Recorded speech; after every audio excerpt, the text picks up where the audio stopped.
Aku suka apa yang mereka lakukan pada rap battle Capres sebelumnya, menyenangkan. Jadi cukup exciting untuk lihat bagaimana mereka mengeksplor Capres untuk tahun ini. Epic rap battles of presidency. Anies versus Prabowo versus Ganjar. Mas Anies, Mas Anies.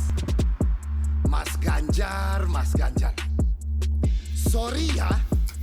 Sorry ye. Mas Ganjar, kamu gak usah ketawa ketiwi. Sana minta izin sama Ibu Megawati. Kau tahu, ketika orang bilang soal PDIP, itu mereka mengatakannya dengan konotasi buruk. Juga dengan Megawati, orang mengatakannya dengan konotasi buruk. Tapi, kau tahu, aku belum ngerti apa masalahnya dengan mereka. Megawati, _2. Saya sering dibully, banyak orang tak suka dengan saya. Jadi, ketua PDI adalah Megawati. Ternyata kedua hal tersebut memiliki hubungan. Bisa dilihat dari kolom komentarnya, banyak orang tidak suka Megawati. Sesuai dengan namanya, megalomania, kegangguan jiwa, mengkritik sifat sombongnya.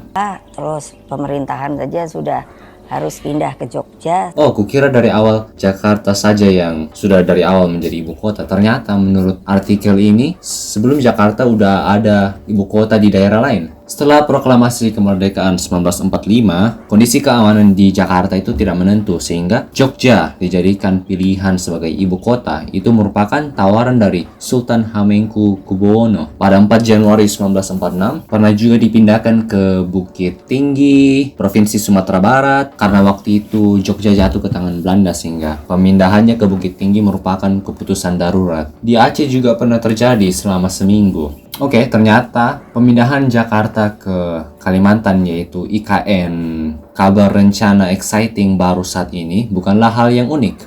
Mas Anies, Mas Anies. Senyuman bekunya Anies. Gak seperti Pak Anies yang mengkhianati Anda. Saya tidak pernah mengkhianati. Capres Anies menjawab hal yang berkaitan dengan janjinya dengan Prabowo. Sebelumnya, Anies pernah menyatakan bahwa dia tidak akan maju sebagai capres ketika Prabowo ikuti pemilihan presiden. Waktu itu masa 2019. Anies diminta untuk jadi cawapres, tapi dia menolak karena dia sudah berkomitmen pada Pak Prabowo pada tahun 2019. Pada Pilkada DKI Jakarta 2017, Anies maju dengan Sandiaga Uno didukung oleh Gerindra, yaitu pimpinan Prabowo Subianto, yang dimana hasilnya kemudian adalah Anies menang Pilkada DKI. Menarik. Hey, dari masa depan berbicara. Meski begitu, Anies menekankan bahwa janji itu sudah dituntaskan tahun 2022 lalu, maka sekarang tidak ada keharusan untuk memenuhi janji tersebut di Pilpres 2024. Pak Prabowo tidak tahan untuk menjadi oposisi. Menggunakan anak presiden untuk melangkahi konstitusi. Itu namanya pelanggaran etika. Kamu berani kasih saya nilai 11 dari 100. Saya kasih. Sebelumnya teman kuliahku pernah bilang sesuatu mengenai Prabowo dikebiri. Itu buat aku penasaran. Ayo coba riset apakah itu benar atau tidak. Sejauh yang kulihat tidak ada sumber kredibel yang membahas mengenai Prabowo dikebiri, tapi untuk memuaskan rasa penasaranku, kita baca saja artikel sembarangan. Banyak pihak yang menduga Prabowo pernah dikebiri ketika ditangkap oleh Front Revolusi Independen Timor atau Fretilin. Jika dirunut waktu setelahnya, isu penangkapan dan pengibirian Prabowo terjadi saat dia bertugas di Timor Timur antara 1978 dan 1980. Sementara ia menikahi Putri Soeharto, Siti Hediati. Jika memang Prabowo dikebiri di tahun 80-an, ia tak akan bisa menghasilkan anak lewat Titiek. Siti Hediati atau dikenal dengan nama Titiek Soeharto adalah putri dari Presiden Soeharto. Prabowo menikahi putri dari Soeharto. Menarik. Aku tertawa karena lucu pikirku melihat diriku riset akan hal seperti ini. Itu dia informasi menarik yang kemungkinan besar gosip yang we should take with grain of salt. Si kamu nilai 2, S1, E2.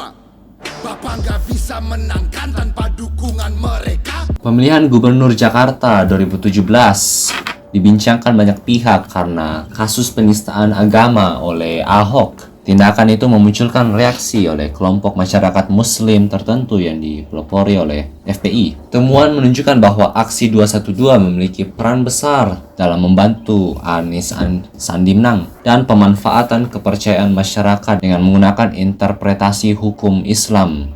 Oke gas, tambah 2 orang gas. Waduh. Untung saya di tengah. Karena 2 orang di sebelah saya penuh dengan amarah. Pak Gemoy gendong-gendong bocah ingusan. Di media sosial, Prabowo sering disebut gemoy oleh warganet muda Indonesia karena dinilai memiliki tingkah yang menggemaskan seperti membuat ekspresi lucu dan lain-lain. Gemoy artinya gemas. Oh, gemas? Yang benar. Itu penilaianmu, para netizen muda. Menurut arti KBBI, artinya bisa 2 hal. Bikin sangat jengkel dan bikin sangat suka. Oke, ya aku rasa itu benar. Karena Prabowo sungguh menghibur juga. Mas Gibran, maaf kalau catatan yang saya bawa bikin Mas Gibran gak nyaman. Seenggaknya saya nggak bawa backingan paman. Serang kemungkinan nepotisme. Kalau Mas Gibran pengalamannya apa?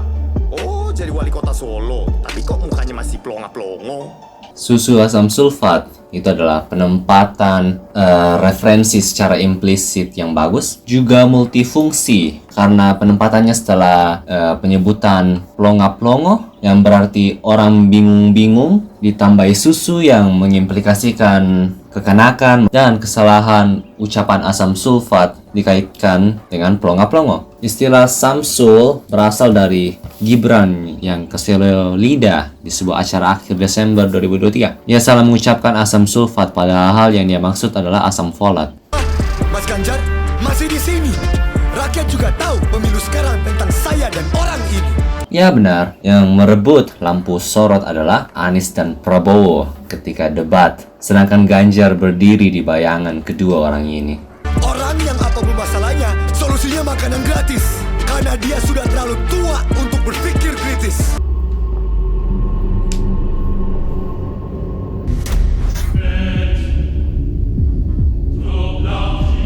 Kali ini ada 3 kubu yang terpolarisasi. Ada yang suka main selepet, ada yang suka joget-joget, dan ada yang suka nonton bola. Saya sudah tidak mau menjelaskan lagi. Ini pernah dulu berita yang kubaca. Deretan terjadi lebih dari sekali. Deretan peristiwa anggota DPR ketahuan nonton video porno.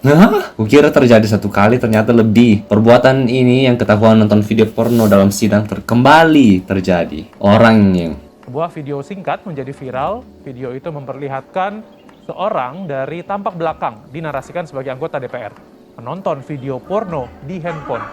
Saat si pria tersebut sedang memainkan HP-nya, terdengar suara seorang wanita yang sedang berbicara dalam ruangan, sedang membahas progres vaksinasi.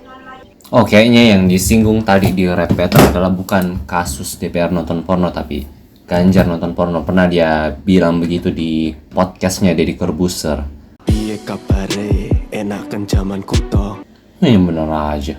Kau tahu, sepertinya banyak orang yang menganggap bahwa meskipun Soeharto kita bisa setujui memiliki sikap buruk, tapi sesamaannya juga lumayan enak karena tentram dan lain-lain. Termasuk ibuku juga berpendapat begitu. Aku tidak setuju. Meskipun dari di luar kelihatan tentram kan, tapi harga yang harus dibayar untuk menjaga ketentraman palsu itu mahal. Dan ketentraman tersebut merupakan samaran palsu yang menyembunyikan kekacauan di balik semak. Misalkan KKN, meskipun gampang dapat jabatan pekerjaan apa segala macam, yang dimana mungkin di masa kini kelihatan baik berkat kolusi, korupsi, nepotisme, semuanya hancur karena fondasinya itu tidak kuat. Dulu waktu SMA guru PKN ku ngajar bagaimana di masa Soeharto banyak KKN terjadi. Dan di bawah kekuasaan Soeharto, KKN bertumbuh selagi suara protes didiamkan. 32 tahun kemudian Soeharto meninggalkan kondisi tangisan atas KKN. Di kota aman aja kok, tidak ada kriminal apa segala macam, enak. Ya itu karena adanya penembak misterius Petrus. Terjadinya banyak peristiwa yang melanggar HAM berat karena lebih dari 1.000 orang yang dicap preman dibunuh tanpa diadili terlebih dahulu. Jangan lupa juga tragedi Mei 1998. Terjadi banyak protes atas KKN, dan juga diskriminasi rasisme pada ras Cina di Indonesia. Rakyat Tionghoa dilarang buat warung kelontong, terus nama mereka harus ditambahkan corak khas Indonesia. Pada masa Orde Baru, diskriminasi pada Cina semakin besar. Nah, setelah mendengar beberapa kasus notorious yang barusan kusebutkan, yang pastinya merupakan sebagian kecil dari sebagian besar hal-hal buruk yang terjadi, kau masih mau bilang penaksamanku toh? Permisi, saya akan potong percakapan pria-pria. Pemilu ini jangan diisi dengan kebencian, isi dengan yang positif, bikin lagu atau lukisan. SBY melukis cu. Wah, keren. Wah, fakta menarik. Menarik bagaimana ada presiden Indonesia yang seniman. God damn, besarnya. Nice, keren-keren. Saya tidak sabar melihat siapa penerus saya. Siapapun itu ya tidak tahu kok tanya saya. Ya nggak tahu kok tanya saya. Ya sering ku dengar Jokowi bilang begitu.